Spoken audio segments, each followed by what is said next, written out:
Bonjour à toi, futur étudiant en France, je m'appelle Gaël Akpadji, je suis e-ambassadeur Campus France pour le Bénin et je te souhaite la bienvenue. Tu as 3 choses à faire aujourd'hui, te détendre, poser plein de questions et surtout, adopter un alumni. Les cours, c'est quelle heure à quelle heure? À lumière 2, très souvent. À lumière 2, ça peut être, c'est pratiquement pas tout le temps. Des fois, vous avez des cours en matinée, des fois, vous avez des cours en après-midi, ou des fois, vous avez des cours toute la journée. Mais ce n'est pas une emploi du temps très chargé. Vous aurez forcément quelques matinées de libre Matinée par ou rapport, après-midi. oui, par rapport à moi, mon expérience. Déjà, on peut prévoir pour le logement. Pour le logement, en fait, ça dépend des villes. Ça dépend des villes parce qu'il y a généralement certaines villes qui sont plus coûteuses que d'autres. Mais dans tous les cas, je pense qu'en prospectant sur le site des universités ou des villes vers lesquelles vous allez, vous aurez déjà une idée. Je dirais à Poitiers, pour mon expérience, vous pouvez avoir jusqu'à 260-280 euros comme base minimale de frais de loyer à payer.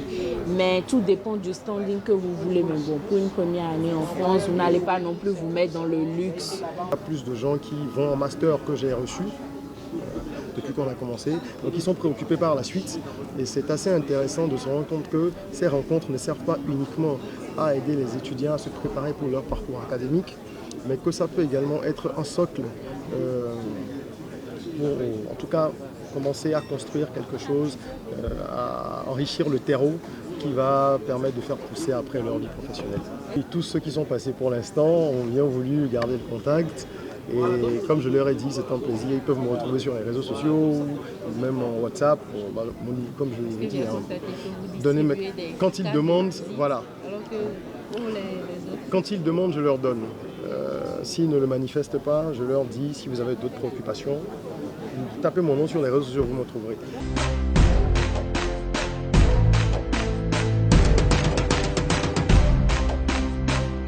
L'intégration, je leur dis de ne pas hésiter à aller poser des questions, à aller vers les autres, de dépasser le complexe d'infériorité, parce qu'on a des fois tendance à laisser croire à tout le monde qu'on connaît tout, parce que quand on arrive, on est un peu gêné, on est un peu nouveau, donc on veut montrer à tout le monde qu'on est déjà intégré, alors qu'on ne l'est pas du tout. Et donc il faut sortir de ce complexe-là, ne pas hésiter à poser des questions, même quand elles sont bêtes, parce que c'est la seule condition pour pouvoir vraiment faciliter son intégration.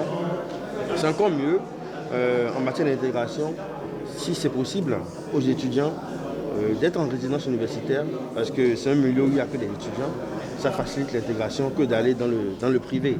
Mais tout dépend de l'opportunité de chacun.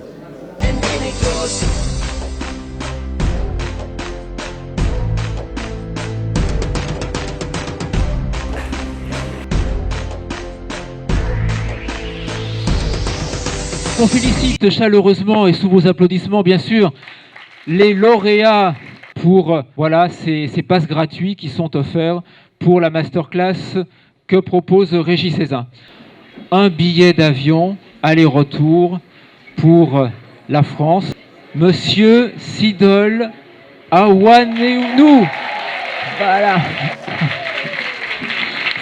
Merci à tous les parrains alumni d'avoir été présents avec nous ce matin.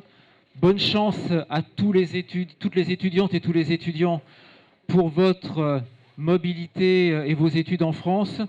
Je tiens également à remercier Madame Véronique Brumeau, ambassadrice de France au Bénin, qui a eu la gentillesse d'être présente à nos côtés ce matin. Et on va inviter les étudiants à poursuivre les échanges sur la plateforme Alumni, parce qu'il faut bien un moment ou un autre clore cette belle matinée d'échange.